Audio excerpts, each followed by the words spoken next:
Hello friends, आज चाहिँ हामी फन्डामेन्टल एनालाइसिसको बारेमा बुझ्नेछौँ। फन्डामेन्टल एनालाइसिस भनेको के हो अनि हामीले यो फन्डामेन्टल एनालाइसिस किन गर्नुपर्छ भन्ने कुरा चाहिँ आज हामी यो भिडियोमा डिस्कस गर्नेछौँ। जस्तै ठुल्ठुलो इन्भेस्टरहरू Warren Buffett, Benjamin Graham, Peter Lynch अरूले चाहिँ म्याक्सिमम फोकस चाहिँ फन्डामेन्टल एनालाइसिसलाई दिन्छ।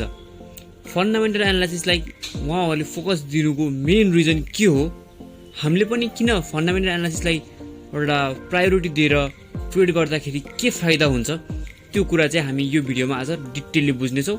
अनि हामी चाहिँ तपाईहरूलाई फन्डामेन्टल एनालाइसिस कसरी गर्ने पनि भनेर सिकाउनेछौँ। पहिला सुरु बुझौँ है, ट्रेडर्स भनेको के हो अनि इन्भेस्टर्स भनेको के हो। ट्रेडर्स भनेको जसले share price maximum focus price एक्सनलाई हेरेर जसले ट्रेड गर्छ नि, उहाँहरू चाहिँ ट्रेडर्स हुनुहुन्छ। अनि इन्भेस्टर्स भनेको कम्पनीको बिजनेस अनि प्रोफिटेबिलिटी अनि तपाईँको फ्युचर ग्रोथको बारेमा स्टडी गरेर अगाडि पैसा हाल्नुहुन्छ भने चाहिँ इन्भेस्टर भनिन्छ। ट्रेडर्सहरूलाई चाहिँ म्याक्सिमम फोकस चाहिँ प्राइसको हुन्छ, तर इन्भेस्टरहरूले चाहिँ प्राइससँग त्यस्तो म्याक्सिमम डिल चाहिँ गर्नु हुँदैन। उहाँहरूले चाहिँ तपाईँको बिजनेसको मोडल कस्तो छ, यो बिजनेसको कति ग्रोथ रेट होला भन्ने त्यो कुराहरू हेरेर कम्पनीको स्ट्रक्चरहरू हेरेर अगाडि बढ्नुहुन्छ। अब फन्डामेन्टल एनालाइसिस कसरी गर्ने? फन्डामेन्टल एनालाइसिसको पनि दुईवटा भाग हुन्छ, एउटा क्वालिटेटिभ एनालाइसिस, अर्को चाहिँ हुन्छ क्वान्टिटेटिभ एनालाइसिस। अब म भन्छु क्वालिटेटिभ एनालाइसिस भनेको के हो होला त। क्वान्टिटेटिभ एनालाइसिस भनेको के हो, कुन एनालाइसिस गर्दा राम्रो, हामी सबै मान्छेहरूले म्याक्सिमम कुनमा फोकस गरेर हुन्छ त्यो कुरा नि बुझौँ। म्याक्सिममले गर्ने भनेको क्वान्टिटेटिभ एनालाइसिस हुन्छ। क्वान्टिटेटिभ एनालाइसिस भनेको नम्बरमा डिल हुने, अर्को क्वालिटेटिभ भनेको चाहिँ जुनमा चाहिँ नम्बरमा डिल हुँदैन। अब कस्तो नम्बरमा डिल हुने, कस्तो नम्बरमा नडिल हुने, त्यो कन्फ्युजन आउँछ। पहिला सुरु चाहिँ तपाईँहरूको नम्बरमा डिल हुने भनेको ब्यालेन्स सिटहरू, इन्कम स्टेटमेन्टहरू, क्यास फ्लो स्टेटमेन्टहरू, यिनीहरू चाहिँ सबै नम्बरमा डिल हुन्छ। अर्को चाहिँ क्वालिटेटिभ भनेको चाहिँ तपाईँको म्यानेजमेन्टसँग रिलेटेड, अब प्रडक्टको रिसर्चसँग रिलेटेड, ब्रान्ड नेमसँग रिलेटेड, त्यो अनुसारले चाहिँ हुन्छ।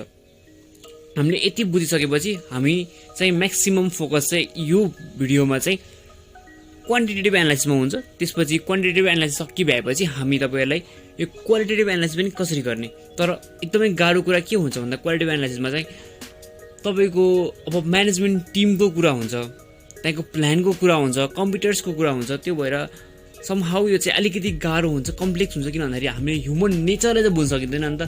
हामीले त्यहाँ जज गऱ्यौँ भने त मान्छेको क्यारेक्टरलाई गर्नु पर्यो क्वालिटेटिभ एनालाइसिसमा। तर क्वान्टिटेटिभ एनालाइसिस भनेको तपाईँको फ्याक्ट हुने भयो, हार्डकोर हुने भयो, सबैको एउटै हुने भयो। किन भन्दाखेरि हामी नम्बरमा डिल गरिन्छ, त्यहाँ कम्पनीको प्रफिट कति छ त्यो अनुसारले अगाडि बढिन्छ। यति भएपछि हामीले यो क्वालिटेटिभ एनालाइसिस र क्वान्टिटेटिभ एनालाइसिस के हो बुझ्यौँ। त्यसपछि अब हामी सिधै फन्डामेन्टल एनालाइसिसको फर्स्ट टपिकमा पुगौँ। यो रहेको छ लिक्विडिटी रेसियो। लिक्विडिटी भनेको के हो, कम्पनीमा कतिको लिक्विड क्यास फ्लो छ त्यो कसरी बुझ्ने। फर इक्जाम्पल कम्पनीले लोन लिएको छ, त्यो लोन अब यो कम्पनीले तिर्न सक्छ कि सक्दैन त्यो कसरी बुझ्ने। लोन कति हुँदा ठिक हुन्छ अनि एसेट्स कति हुँदा ठिक हुन्छ त्यो कुरा बुझ्नु पर्यो हामीले। पहिला सुरु यसलाई भन्छ लिक्विडिटी रेसियो।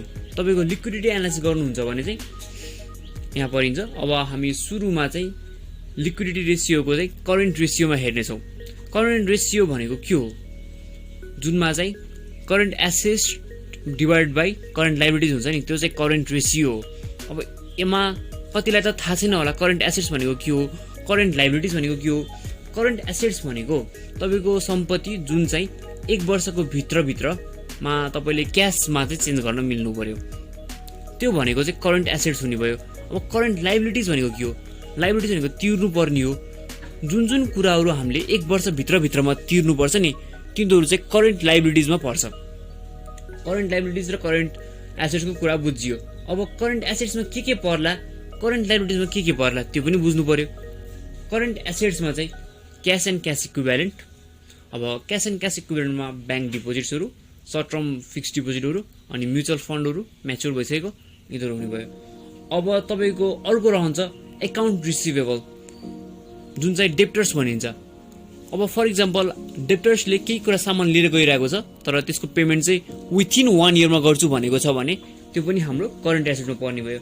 अर्को इन्भेन्टरी भयो, इन्भेन्टरीमा र मेटेरियलहरू भयो, वर्क इन प्रोग्रेस भयो, फिनिस्ड गुडहरू भयो, यिनीहरू सबै त्यहाँ पर्ने भयो। योमा चाहिँ आत्तिनु पर्दैन, हामीले करेन्ट एसेट्स भनेर एउटा पहिल्यै क्यालकुलेट गरेको भेटिन्छ। यसमा चाहिँ ट्याक्क फर्मुलामा हालिने हुन्छ कि हामीले करेन्ट रेसियो नै भनेर भेटिन्छ, तर हामीले कति भएको अनि कति नभएको त्यो चाहिँ बुझ्नु पर्यो। यो सबै कुरा बुझिन्छ भने हामीले ट्रेड गर्दा पनि के हुन्छ भन्दा हामी एउटा सिक्युरिटी हुन्छ। हामीलाई राम्रो कुरा थाहा छ भने, सबै राम्रोसँग थाहा छ भने चाहिँ प्राइस घटिरहेको बेलामा पनि हामीलाई त्यस्तो टेन्सन चाहिँ हुँदैन है। हामीले फन्डामेन्टल एनालाइसिस गर्छौँ भने चाहिँ हामीले प्राइससँग इमोसनल कनेक्सन चाहिँ राख्नु हुँदैन। पहिला सुरुमा चाहिँ तपाईँको यो लङ टर्मको लागि हो भनेको अब तपाईँले 3-4 वर्ष चाहिँ होल्ड गर्नु नै पर्ने भयो, त्यो अनुसारले हुन्छ। कि तपाईँ सर्ट टर्म गर्न नै मिल्यो, अब यो फन्डामेन्टल प्लस टेक्निकल गर्नुहुन्छ भने आफ्नो बेटरमेन्टको लागि त्यो पनि राम्रै हो। अब करेन्ट लाइबिलिटिज भनेको के हो हेरौँ। करेन्ट लाइबिलिटिज भनेको एकाउन्ट पेएबल जुन चाहिँ हामीले तिर्नु पर्ने छ 1 इयर भित्रमा भन्छौँ भने त्यो चाहिँ करेन्ट लाइबिलिटिजमा पर्छ। अनि सर्ट टर्म लोनहरू जुन चाहिँ 1 वर्षभन्दा अगाडि चाहिँ तिरिभ्याउनु पर्छ त्यो पनि तपाईँको करेन्ट लाइबिलिटिजमा पर्छ। क्यास एन्ड क्रेडिट ओभरड्राफ्ट पनि करेन्ट लाइबिलिटिजमा पर्छ। अरू चाहिँ धेरै कुरा नगरौँ। यति भएपछि अलि मोटामोटी कुरा चाहिँ बुझ्नुभएको छ होला। अब हामीले करेन्ट रेसियोको चाहिँ फर्मुला के त? करेन्ट रेसियो भनेको current ratio equals to current assets divide by current liabilities. अनि हामीले यो करेन्ट रेसियोले के कुरा थाहा पाउँछौँ? यो भनेको capacity of company to pay liabilities. राम्रोसँग बुझ्दाखेरि एउटा कम्पनीले आफ्नो ऋण तिर्न सक्छ कि सक्दैन, लाइबिलिटिज खर्च कटाउन सक्छ सक्दैन, अब यहाँ इन्ट्रेस्टहरू पनि पर्ने भयो सबै 1 वर्षभित्रको, तिनीहरू सबै भनेर चाहिँ हामीले करेन्ट रेसियोको कुरा बुझ्न सकिन्छ। अब कति भयो, कुन वेमा चाहिँ रेसियो भए राम्रो त भन्ने कुरा बुझ्नु पर्यो। अब आइडियल चाहिँ 2:1 लाई हुन्छ। 2:1 भनेको तपाईँको एसेट्स लाइबिलिटिज भन्दा डबल छ। तपाईँले त्यो भएपछि चाहिँ सजिलै लाइबिलिटिजको पेमेन्ट गर्न सक्नुहुन्छ। नत्र त फर इक्जाम्पल 0.7:1 छ भने चाहिँ तपाईँको त्यो चाहिँ राम्रो रिलायबल सोचिँदैन। किन भन्दाखेरि कम्पनीले त्यो आफ्नो लाइबिलिटिज नै तिर्न सक्दैन, त्यो कारणले चाहिँ लोन लिन पर्ने भयो। लोन लिन्छ भने चाहिँ त्यो कम्पनीको अटोमेटिकल्ली केही नराम्रो कुरा हुन्छ। लोन लिएर गर्दा लोन लिएर इन्ट्रेस्ट तिर्नुपर्छ भने चाहिँ कम्पनीलाई समहाउ एफेक्ट गरिरहेको हुन्छ। त्यो कारणले चाहिँ हामीले यो कुरा एकदमै ख्याल गर्नुपर्छ। अब आज यस भिडियोमा चाहिँ हामीले लिक्विडिटी रेसियो पढ्यौँ। लिक्विडिटीमा चाहिँ के बुझ्यौँ भन्दाखेरि करेन्ट रेसियो भनेको के हो त्यो बुझ्यौँ, अनि करेन्ट एसेट्स भनेको के हो त्यो बुझ्यौँ, करेन्ट लाइबिलिटिज भनेको के हो बुझ्यौँ। अनि अलिकति चाहिँ हामीले फन्डामेन्टल एनालाइसिसको बारेमा पनि डिस्कस गऱ्यौँ।